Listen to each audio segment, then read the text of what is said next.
So what I'm going to talk about in my section is just because, like, when this releases, we will be right there. We will be right there as we experience a second Trump presidency. And Mhm. this film came out when the first one was happening. So uh, I found a decent amount of articles to support that it was, in many ways, calling out what was taking place societally. And the reason it won a bunch of awards is because it was so beautiful and topical and everything else, but also because of what was happening in the world. Really just made it hit extra hard for Mhm. audiences watching. Um, so as much as I wish it wasn't, The Shape of Water is just as relevant right now as we brace ourselves for a potential events and consequences of another Trump presidency. The film flips the Trumpian promise of Make America Great Again on its head by showing the real people who are harmed by that declaration, even those benefiting most from the culture of this supposed great America, are miserable in this film. Everything's Mhm. bleak. They're like the 1950s, make America great again. Everything's sad. Yeah. Everything's colorless. Uh, all the nails that stick out have been hammered down. Everyone is miserable, you know. Mhm. It is not some great and beautiful time to be romanticized. Um, Yeah, and so that's we like 1950s is also like honestly the time that when people say make America great again, that's what they're envisioning. Is that specific yeah, time period. So to make it like awful is very intentional. yeah. And like we just get to see, like, everyone, like, suffering, but, like, being Mhm. told everything's great, like, multiple times Strickland's like, "It's America, it's gonna be great, like, who could Yeah. hurt you?" And it's like, "You, bro. You literally Literally you." you. Um, so there's just, like we kind of talked about it a lot in many of our series around now, Very true. where it's just, like, that time period, we've been talking about it a lot lately, and then also just the panic that was taking place, the paranoia that was taking place, the kind of just uneasiness, and feeling of otherness that was just widespread during that time period. So we just got done our satanic panic. Um, and Mhm. that is what the time period we're in this film. So even though it's not directly a satanic panic film, it is covering similar vibes. The depiction of paranoia in the 1960s eerie, cold dystopia like environment, spearheaded by a Trump-esque character like Strickland, is based on the same paranoia we saw during the very real 1950s and 60s, which had the toxic masculinity, the homophobia, being socially accepted, America just doing a lot of awful stuff. And if you want to hear about some of the terrible things the US government did during the 1960s, highly recommend checking out our They Clone Tyrone episode because, Mhm. ow. There's lots of stuff that, especially when history is trying to be rewritten and watered down to be more palatable to certain people, with my skin tone, um, Mhm. it's extra important to know that that wasn't a great time. So I actually found an article in The Conversation that goes over the connections between The Shape of Water and Trump's first presidency, titled The Shape of Water, an allegorical critique of Trump, from The Conversation. And they describe the film's main characters as these are Americans who live lives of quiet oppression in the past tense America that shimmers, mythical and revered, at the heart of Trump's campaign promise. The film both upholds and undermines the old mythologies that can provide comfort and reassurance to people whose lives have been disrupted by global trade, population movements, and the emergence of AI in the workplace. The character of Colonel Richard Strickland embodies. It's also funny, like Dick Strickland. He's a dick the entire Yeah. time. He's the worst.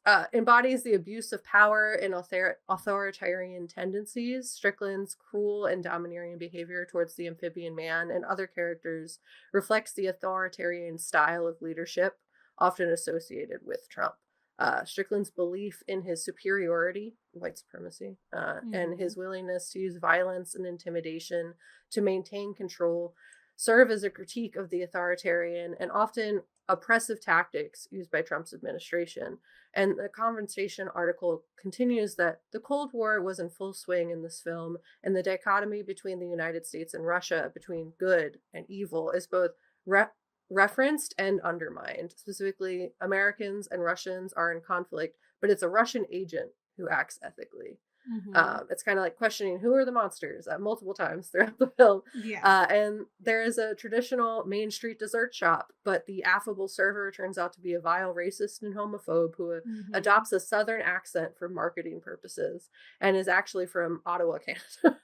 Yeah. And the pies look appealing, but they are mass produced and taste terrible. And the store is part of a new phenomena, the franchise.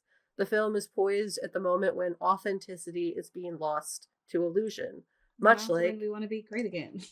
yeah, much like the illusion that that was a great time that we all want to go back to. Uh, Showcasing the past in this way also says the quiet part out loud for Make America Great Again, because the past is shown for what it really was: deeply isolating, cruel, and unsafe for anyone who did not fit the status quo. Even those who were benefiting from their oppression were miserable and rotting on the inside, like Strickland's fingers. Ugh. Yeah.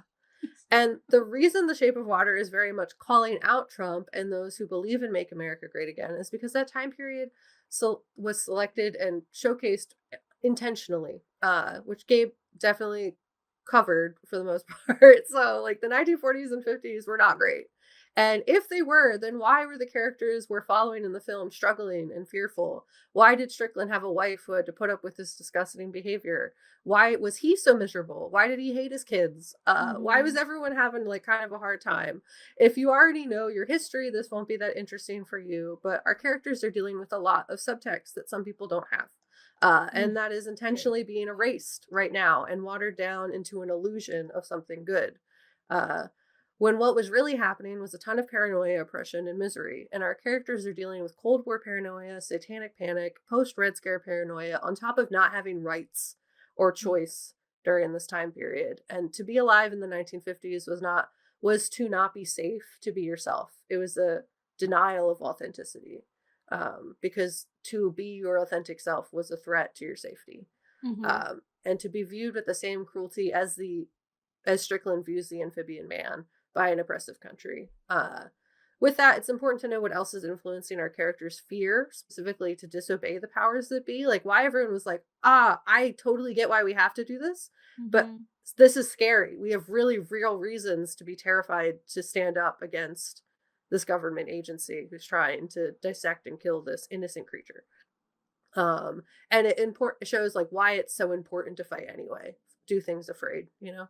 And I Mhm. found this is just some history facts. I found it on the civil rights movement timeline and the timeline of women's rights in the U.S. This is stuff lots of people probably already know, but just in case you don't, during the 50s is when we had Brown versus Board of Education, where segregation starts to take place, basically ending racial segregation in public schools.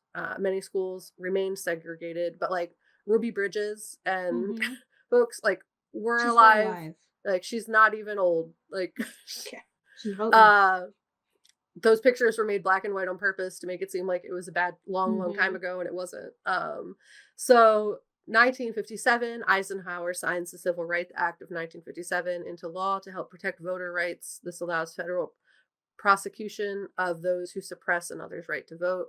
63, the Equal Pay Act is passed by Congress, promising equitable wages for the same work, regardless of race, color, religion, national origin, or sex of the worker. So essentially, like, if this film is in the beginning of the 1960s, end of the Mhm. 1950s, none of these people that we're seeing on film really had any rights to show for it. Like, they either Yeah. just got it, were about to get it, or like don't have any.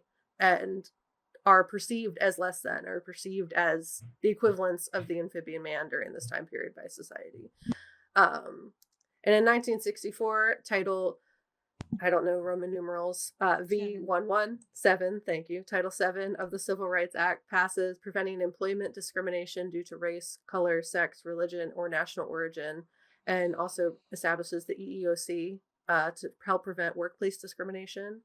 In 1965, Supreme Court establishes the right for married couples to use contraception. Mm. You were not allowed to use contraception before 1965.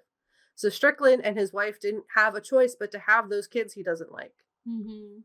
Had to. Has to Had play those to. roles. Hmm. In 65, they also signed the Voting Rights Act.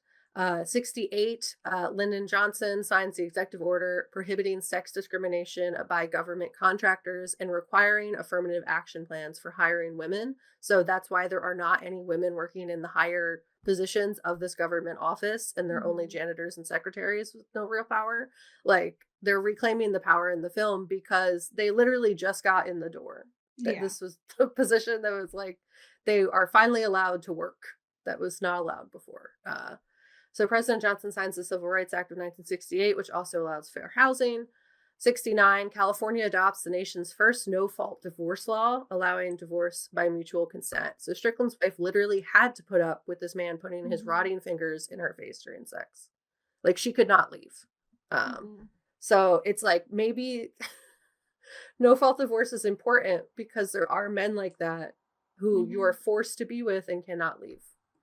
Uh, so the film takes place in the 60s, so none of what else I'm about to mention is legal yet, just for context. I mention it purely because many people do not realize, Gabe, we had a whole conversation about this, Mhm. how recent all of this was and how easily these things can be taken away. These things are not set in stone. They were only reintroduced into law recently. So Title 9. IX 5, 9? 9. Title 9 of the Education Amendments prohibits sex discrimination in all aspects of education programs that receive federal support. This until 72. Is the first time Supreme Court upholds the right to use birth control in unmarried couples. Mm. Uh, we had our first woman director of the New York Stock Exchange in 72 as well. 73, we had Roe v. Wade, which has already been overturned. Mhm. 74, housing discrimination on the basis of sex and credit discrimination against women were outlawed by Congress. That means women can have credit cards for the first time, and receive loans without like the permission of a husband or like signing of a father. We were people. Mm. Uh, Mhm. and the court also ruled that it was illegal to force pregnant women to take maternity leave on the assumption that they are incapable of working in their physical condition. 75, the court denies the state's rights to exclude women from juries. You couldn't even be on a You jury. could even be a peer. My mom was born in 73. Yeah.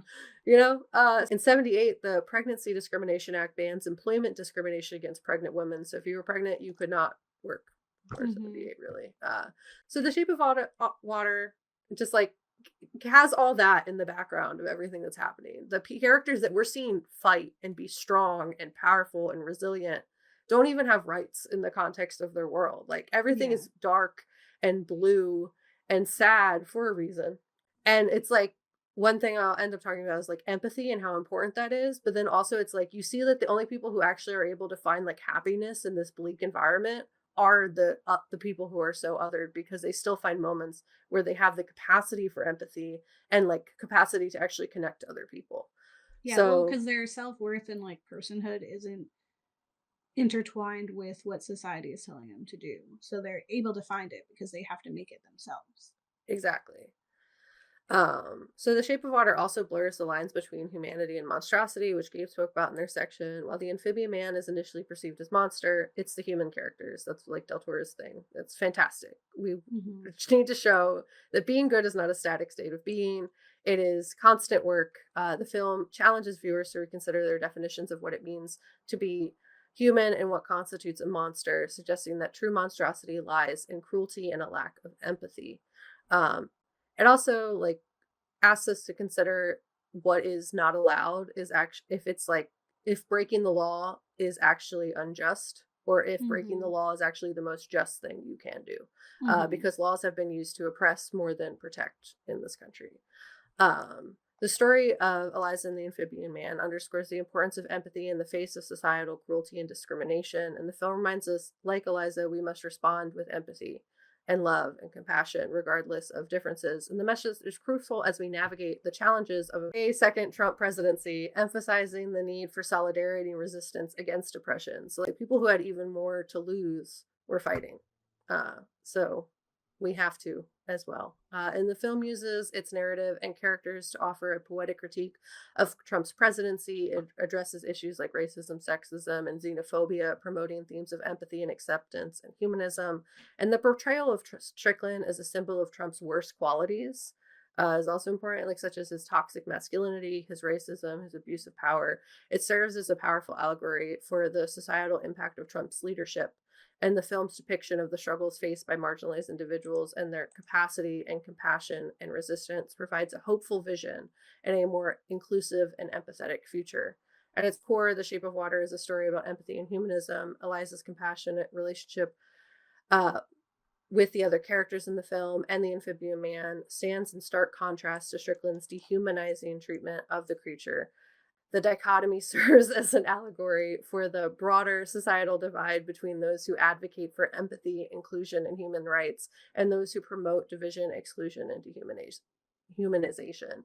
Like you think about like trying to argue with somebody who just like doesn't like we agree to disagree, and it's like when it Yeah. comes to human rights, you can't do that. Mm-hmm. And the film's emphasis on the importance of empathy and understanding critiques the lack of these qualities in Trump's leadership. So it's like if we want America to be like it was in the 1950s, it's going to come at the cost of like literally everyone's individuality and happiness. Mm-hmm. Um and the last little thing I'll say is about like the loneliness in the film because we do see characters who are deeply lonely like on both sides. So Eliza finds empathy, as Gabe you said basically, is like they have to find self-actualization because it's not defined as right under the law and under society. Mm-hmm. um but despite being very lonely and isolated, Eliza was able to establish real and meaningful connections because of her capacity for empathy. Her relationships with Giles and Zelda showcase this, that despite having less wealth and status, her life was filled with much more connection because of her empathy.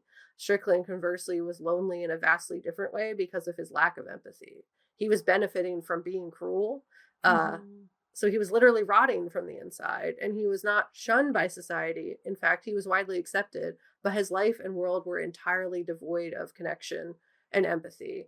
Very like in a crowded room, but still feeling alone Mm-hmm. kind of thing. Like he Mm-hmm. really just like was this isolated, miserable being who was just perpetuating harm and pain because he didn't even allow himself to feel empathy because he was actually benefiting from like society was promoting and encouraging people to be cruel, to be and get like a benefit from that. Like even when he's like, "Well, it's fine if we don't pursue him anymore. Like I can't do this." And the guy's like, "Then you don't get to live anymore." Like the Yeah. above the general. Mm-hmm. Um so he's like has to and Mm-hmm. pays the ultimate price. So it's like it hurts everybody, even the people who like are supposed to be benefiting from it, like are Yeah. miserable too. Um, Mm-hmm. they just don't see because of like how we teach everything that they're the problem because of this. You know, Yeah. I kind of spoke in a circle there, but I think you get what I mean. We've said No, it no, I before. absolutely get it. Yeah. And I think like I appreciate kind of putting that into perspective too.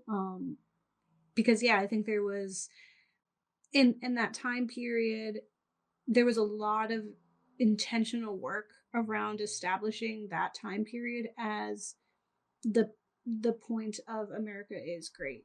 Like even Mm-hmm. at that point, like they were trying so hard to establish themselves as like we did it, what like to oppose all of the changes that were happening.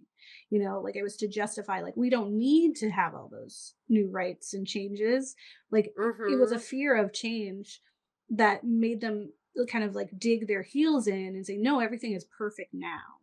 And so Yeah. then, as things have changed, there's like people keep going back to that because it has been romanticized and changed into something that it never was, right? Like you were Mm-hmm. saying, like um with film pictures being intentionally made in black and white to be perceived as longer ago than they are.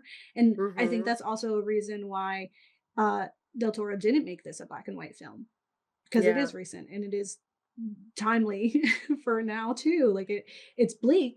I think Yeah. of even like Pleasantville, one of my favorite films of all time, and how like they existed in black and white and then he brought color, and the color was like being different and like living your truth and going against what was the perfection of what Mm-hmm. Pleasantville existed as. And Pleasantville is this film where it is a TV show of that time period that Yeah. like epitomize like what was those traditional American values and purity Yeah. and beauty. And then these characters go in and they taint it with their, at that time, like modern lens of freedom. And Mhm. what I just really appreciated was like they didn't get color until they started to embrace the fact that like they were wrong, that it was Yeah. not perfect. And so like Yeah. that's what I think of for this. And I also think of like, I can't remember, but there was like this woman, like a radio host, who was like interviewing someone, being like, when you're saying make America great again, I want you to tell me precisely when it was great. Like, give me Yeah. a date and time of when it had Yeah. been great. And the lady, of course, is, talking in circles the way that supporters do of that idea. Mhm. And so she's like, no, no, no, tell me a date. Like, and for Yeah. everyone, right? Like, it was great for everyone, right? And, of course, they're saying, like, it was always great. It was like, okay, then why are we making it again? It's like, okay, in the 50s, 60s, like, okay, when, these rights and stuff weren't even available yet. And it's like, oh, when the founding fathers came, like, oh, you mean these people who owned people, like, Yeah. what, like, What are you saying? precisely Yeah. when, like, we really, like, Yeah. just say it out loud, because Yeah. that's really, it's going around that. And I think this film and us covering it is super timely, because we're seeing this times 10. Because the Yeah. first presidency, as horrible as it was, Yeah. this one is, already looking to be significantly worse in a lot of really scary ways. And so I think, like, if we can see the strength and the power in these characters, who in a small way were able to go up against these monstrous large forces, and like is Mhm. still able to like find love and care for each other, empathy, to carve out those spaces for themselves, like that is so important when you are living in this oppressive society. And like, she's doing her her menial labor Yeah. in this dark, damp, oppressive space, and was still able to find love in there. And I think Yeah. like that's something that we're going to have to hold on to in the next 4 Mhm. years. It's so timely. I wish it wasn't. I wish it I wish we were like, remember that horrible time way back when, and we Yeah. got out of it. Yeah, Where I it's like wish also too. it's like unprecedented times where it's like these are super precedented times actually. It's actually Yeah, really we've unfortunate seen it. how precedented they are and not learned from. It Yeah, feels we've done unprecedented this. because we erased all the history. Yeah, It it feels hurts. unprecedented because we thought we were better than this. Yeah, that And that's too. the problem. We're not. Yeah. Like like we are, but like Yeah. society isn't. Yeah. Like and that's a problem, is like not being aware is what Yeah. led us to where we are. And it's just like preying. It's preying on people who are unaware and have that idolation of a time that Mhm. doesn't actually exist. Yeah. In a world that can't exist. Like, Yeah. you got to take us all out, and you ain't gonna do that. So Yeah. that the America you want is never gonna happen. So Yeah. so figure out a new one, because we're Yeah. coming. We're gonna make it. And Mhm. this might be the push that people need. Yeah. Well, tell us what you think of Shape of Water. What's your favorite Del Toro film?